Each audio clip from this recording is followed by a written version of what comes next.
Itong dalawang suspek sa kasong pagpatay at top number 4 most wanted person sa provincial level naaresto na ng Matanog MPS mga kaibigan. Alamin natin ang detalye ng balitang ito. Nagbabalik kasamang Jumar Abdul. Thunder Radio Live Reports. Yes, tama ka, kasabang spot na aresto ng mga tauhan ng Matanog Municipal Police Station ang dalawang individual na may kinakaharap na kaso at tinaguriang top 4 most wanted person sa provincial level sa isang checkpoint operation na isinagawa nitong araw ng Martes, Setyembre 24, 2024 sa poblasyon Barangay Bugasan Sur sa bayan naman ng Matanog sa probinsya ng Maguindanao del Norte.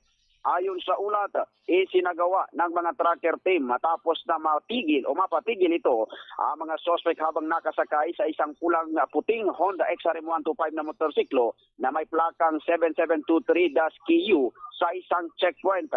Nang maberipika ang kanilang mga pagkakakilanlan na mayroon palang warrant of arrest kasama ang warrant officer, sinusubukan pa ng mga suspect na tumakas sa pamamagitan ng pagtakbo ngunit na corner at nahuli pa rin sila.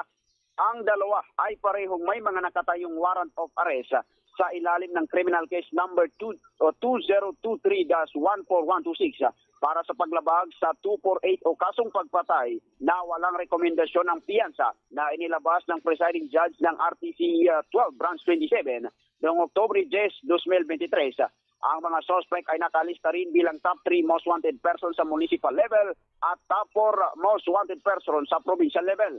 Kasunod ng kanilang pagka-aresto, agad na dinala ang mga suspect sa Matanog Municipal Police Station para sa tamang dokumentasyon, kasama na rin ang kanilang pagkakakilanlan.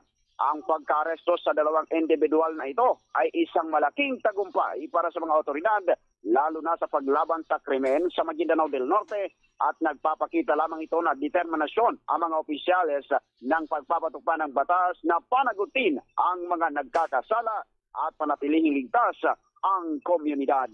Yan ang aking report. Wala ko naman dito sa rehiyon ng Bangsamoro. Jomar Abdul para sa mga balitang bago at mabilis. Thunder News, Philippines. Thunder Radio Live Reports. Maraming salamat si kasama Jomar Abdul live mula dyan sa Maguindanao mga kaibigan.